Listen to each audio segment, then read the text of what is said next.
Cockroach जनता पार्टीचे संस्थापक अध्यक्ष अभिजित दिपके हे त्यांच्या मूळ गावी म्हणजे संतूक पिंपरी येथे दाखल झाले असता गावकऱ्यांनी त्यांचं जंगी स्वागत केलं। यावेळी त्यांनी राज्य आणि केंद्र सरकारवर जोरदार टीका करत विद्यार्थी आत्महत्या, पेपरफुटी आणि बेरोजगारीच्या प्रश्नांवर सरकारला चांगलंच धारेवर धरलं। हिंगोली जिल्ह्यातील संतूक पिंपरी येथे अभिजित दिपके यांच्या स्वागतासाठी गावकऱ्यांनी मोठी गर्दी केली होती। फटाक्यांची आतिषबाजी करत आणि घोषणाबाजी करत त्यांचं स्वागत करण्यात आलं। यावेळी माध्यमांशी संवाद साधताना त्यांनी राज्यातील विद्यार्थी आत्महत्यांच्या घटनांबाबत तीव्र नाराजी व्यक्त केली। आतापर्यंत 11 लेकरांनी जे विद्यार्थी होते त्यांनी आत्महत्या केलेली आहे आणि मी मागच्या एका आठवड्यात त्या विद्यार्थ्यांच्या परिवारांना भेट दिलेली मी आणि ते पण आपल्यासारख्या घरातूनच येतात। राजस्थानचा एक प्रदीप होता, प्रदीपच्या बहिणी त्याच्या अस्त्या माझ्या हातात दिल्या, अस्त्या ज्या होत्या त्या माझ्या हातात दिल्या आणि त्यांनी सांगितलं की 10 लाखाचं लोन घेतलं होतं वडिलांनी आणि शेती विकली होती आणि असं वाटलं होतं की प्रदीप पुढे जाऊन डॉक्टर बनेल तर घर चालवेल आणि जे काही लोन घेतलेले त्याची काही काळजी नाही करावं लागणार, कारण की एकदा जर डॉक्टर झाला तर चांगलं कमवल, घर सांभाळेल ते। पण आता प्रदीपच्या वडिलांवर 15 लाखाचं लोन आहे, जी जमीन होती ती जमीन गेलेली आहे। त्यानंतरही सरकारने अजून काही मदत नाही केली, फोन सुद्धा नाही केला आहे।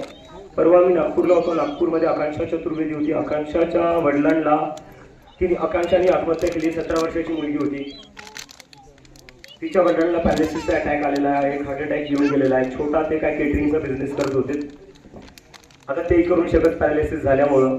आणि आकांक्षाचं जे घर होतं ते आपले जे मुख्यमंत्री आहे त्यांच्या घरापासून 500 मीटरवरच होतं, पण अजूनही मुख्यमंत्र्यांनी काय भेट दिली नाही, फोनही सुद्धा केलेला नाही आहे।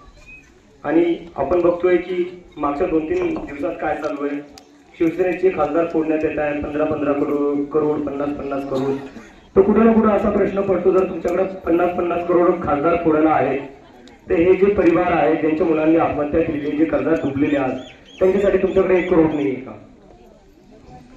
तर आता आम्ही हीच मागणी करतो, एक तर जे शिक्षण मंत्री आहेत त्यांनी राजीनामा दिला पाहिजे आणि दुसरी गोष्ट, जेवढ्याही मुला मुलींनी नीट पेपर फुटीमुळे आत्महत्या केलेली आहे त्यांच्या परिवाराला 1 करोड देण्यात आले। आतापर्यंत अनेक विद्यार्थ्यांनी आत्महत्या केल्या, मात्र त्यांच्या कुटुंबियांना सरकारकडून अपेक्षित मदत मिळालेली नाही, अशी टीका त्यांनी केली आहे। मुख्यमंत्र्यांच्या निवासस्थानापासून काही अंतरावर आत्महत्या झालेल्या विद्यार्थ्यांच्या कुटुंबांची अद्याप भेट घेण्यात आली नसल्याची खंतही त्यांनी व्यक्त केली। यावेळी बोलताना अभिजित दिपके भावूक झाल्याचं पाहायला मिळालं। पेपरफुटी, बेरोजगारी आणि शिक्षण क्षेत्रातील विविध प्रश्नांवर आवाज उठवण्यासाठी राज्यभर आंदोलन करण्याचा इशारा देखील त्यांनी दिलाय। तसंच सध्या सुरू असलेल्या राजकीय घडामोडींवर भाष्य करत खासदार फोडण्यासाठी कोट्यवधी रुपये खर्च केले जातात, मात्र आत्महत्या केलेल्या विद्यार्थ्यांच्या कुटुंबांना मदत दिली जात नाही, असा आरोप सुद्धा त्यांनी केलाय।